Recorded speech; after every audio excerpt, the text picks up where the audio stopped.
اب اردو وہ جو تاریخ میں لکھا میں وہی اردو پڑھ رہا، میں جتنا ہو سکے آپ کو اس کو آسان کروں گا، آپ غور سے سننا، انجوائے کریں گے، ورڈ سے انجوائے کریں گے کہ مولانا حسین کی جنگ کیا تھی۔ اب بی بی کا وہ جملہ امام حسین کا ظاہری طور پر اللہ مجھے معاف کر دے، مولانا معاف کر دے، موٹیویٹ کیا بی بی کو، امام کو۔ بی بی نے کہا کہ بھیا ایسا لڑنا کہ ان کو پتا چلے کہ تمہاری ماں کے دودھ کا اثر کیا ہے۔ یہی جملہ امام علی نے جنگ جمل میں محمد حنفیہ کو کہا تھا اور امام حسن کو۔ جب محمد حنفیہ پیچھے آ گئے، مولا حسن نے جنگ لڑی اور دونوں جب خیمے میں آئے تو اصحاب نے پوچھا کہ یا علی یہ بھی آپ کا بیٹا، یہ بھی آپ کا بیٹا، یہ آگے نہیں بڑھا، پیچھے ہٹ گیا، حسن آگے بڑھ گئے، تو امام نے کہا تھا یہ اس کی ماں کے دودھ کا اثر ہے، اس کی ماں کے دودھ کا۔ آپ سمجھ لیں میری بات؟ تو وہی جملے بی بی زینب نے کربلا میں مولا حسین سے کہے کہ ماں کے دودھ کا اثر بتانا۔ اب پلیز غور سے سنو۔ اچھا اور ایک بات، عرب میں کوئی جب لڑتا تھا تو پورا کٹ میں آتا تھا، پوری کٹ میں آتا تھا، لوہے کی پوری کٹ رہتی تھی، سر کے اوپر، ہاتھوں کے اوپر، سب باڈی، سینے کے اوپر زیرہ پہنے ہوئے، یہ پہنے ہوئے، وہ پہنے۔ اور امام علی نے کبھی زیرہ پہن کے لڑی نہیں، حسین نے کربلا میں زیرہ پہن کے نہیں لڑی۔ زیرہ جو شیلڈ آتی تھی پورے چیسٹ کے اوپر، جب مولا علی کا نکاح ہو رہا تھا بی بی زہرا سے، آپ میری طرف دیکھیں یار، میری طرف دیکھو، ایک صلوات پڑھ لے محمد والے محمد، ایک اور پڑھ لے بابا سے والا۔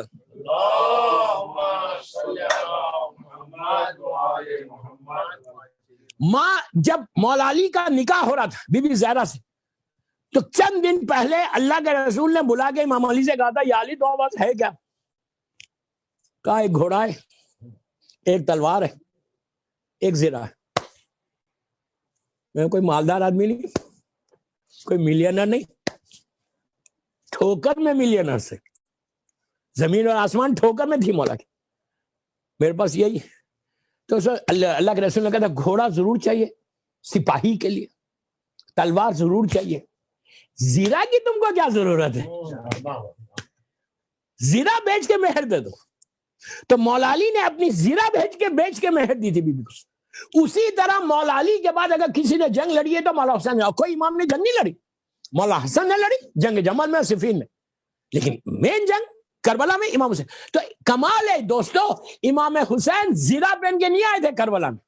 سوچو میں کیا بول رہا، اتنی بڑی فوج اور اکیلا حسین جب جا رہے تو بی بی زینب نے ماتھے کو چوم کے کہا بھیا جاؤ، تمہارے ساتھ تمہاری ماں کی دعائیں، تمہارے بابا کی دعائیں، میری دعائیں، جاؤ بھیا جاؤ۔ اب مولا ہے، مولا کے بارے میں یہ ہے کہ بدن، پلیز یار غور سے سننا، بدن پر ایک ہلکا سا کرتا، ہاتھ میں لہو سے ڈوبی ہوئی ذوالفقار، کوہنیوں سے خون بہتا ہوا، ماتھے پر موتی کی طرح چمکتے ہوئے پسینے کے خطرے، کیا بول رہا یار، چہرے پہ وہ جلال، اللہ کی حجت ہے، چہرے پہ وہ جلال کہ اگر شیر کی بھی نگاہ پڑے تو کام جائے۔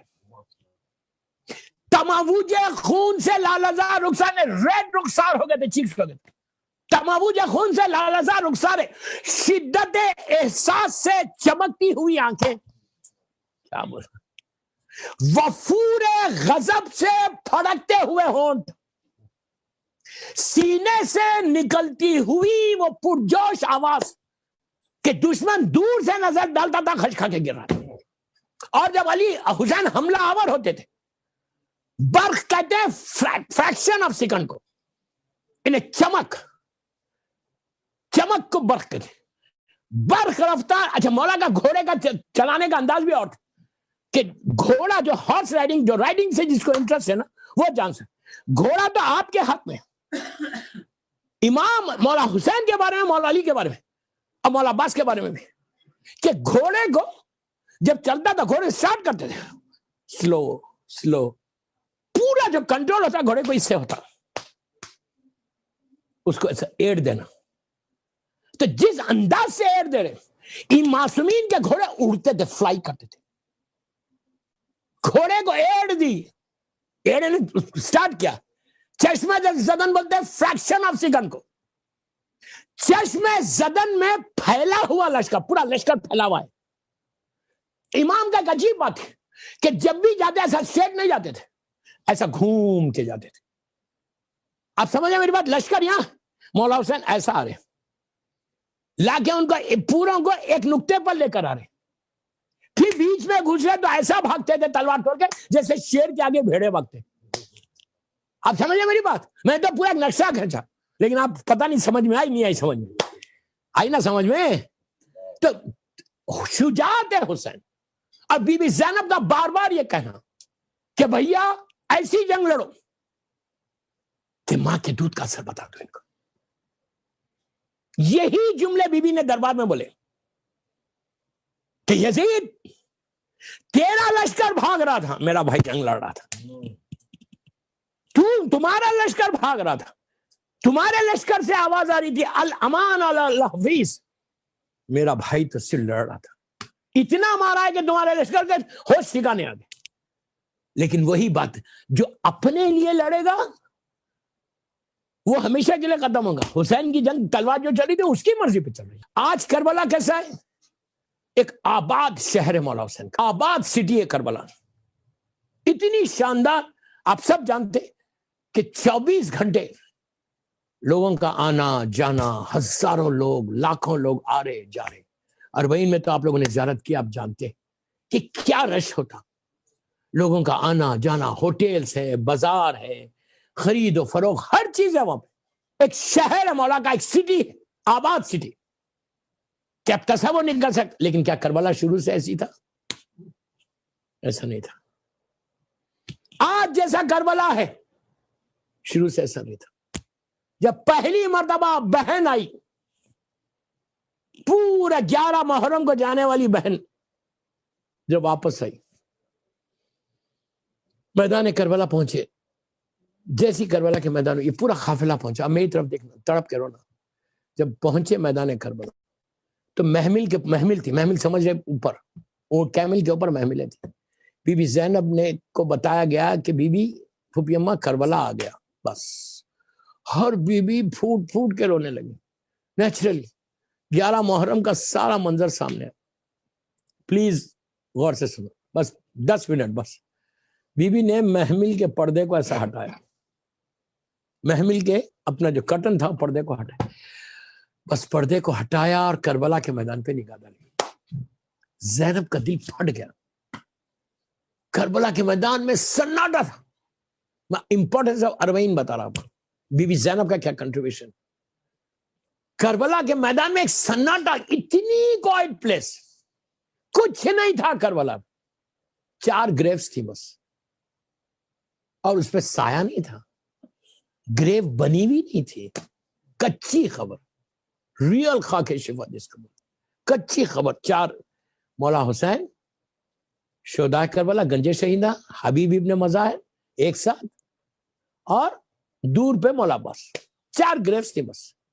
جناب ابراہیم کی جو گریو ہے وہ تو چھٹے امام 7ویں امام کے زمانے کی, اس وقت اب وہ 7ویں امام کے فرض ہے. یہ صرف 4 گریوز تھی. مولا حسین, مولا عباس, جناب حبیب ابن مظاہر اور گنج شہید. چوتھے امام نے یہ 4 خبریں بنائی تھی. تو جب بی بی پہنچی تو پورا میدان سناٹا, چراغ نہیں, کوئی سایہ نہیں, اندھیرا, دن کی دھوپ, رات کا اندھیرا.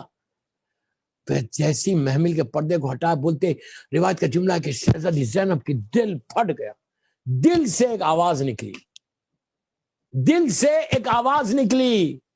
اس مظلوم بی بی کی دعا کا اثر دیکھو. آج اگر شہزادی کا واسطہ دے کے کوئی دعا کرے, دوستو یہ معمولی ہستی نہیں. بی بی زینب کے لیے نام کیا ہے؟ شریکت الحسین. آپ سمجھ رہے شریکت الحسین کا مطلب کیا ہے؟ حسین کی شریک. پھر کا جملے غور سے سنو, پھر بی بی کا ایک اور ٹائٹل ہے شریک کار حسین. شریک کار حسین یعنی امام حسین کا جتنا کام تھا, جو امام نے کام کیا, اس کی شریک ہے بی بی زینب.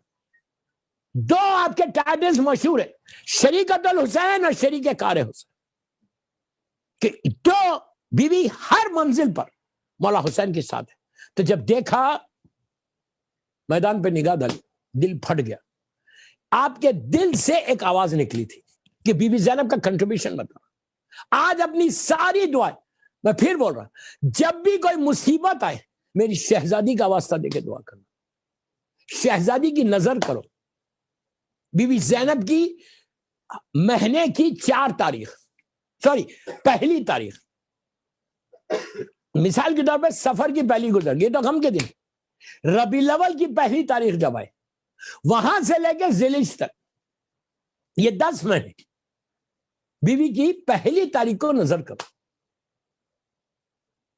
اس کے بعد دیکھو کوئی چیز سے پھل پہ کرو، جب بھی یہ کرنا پھل پہ بھی کرنا، بیوی کی نظر میں پانی ضرور رکھو، پانی ضرور رکھو۔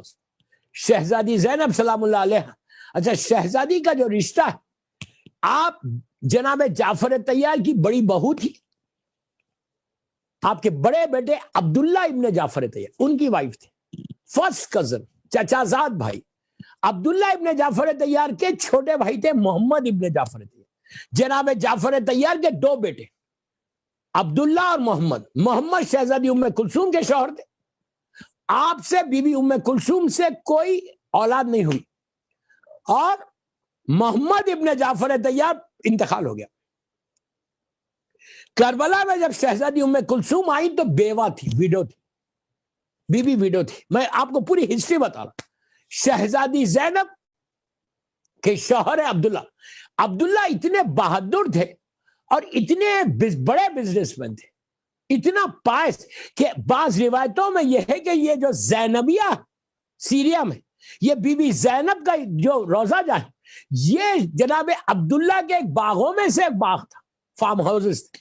ایک روایت یہ بھی ہے، بے انتہا بزنس مین، بڑے بزنس مین، ان کا عرب میں بڑا نام تھا، بہت بہادر تھے، بیمار تھے اس لیے کربلا نہیں آئے ساتھ، یہ بیمار تھے اور محمد حنفیہ بیمار تھے۔ میں آپ کو پوری ہسٹری بتا رہا تھا۔ جناب زینب کے جو شوہر ہے وہ فرسٹ کزن ہے، امام علی کے بڑے بھائی ہیں جعفر طیار، ہم جن کی نماز پڑھتے بہرحال۔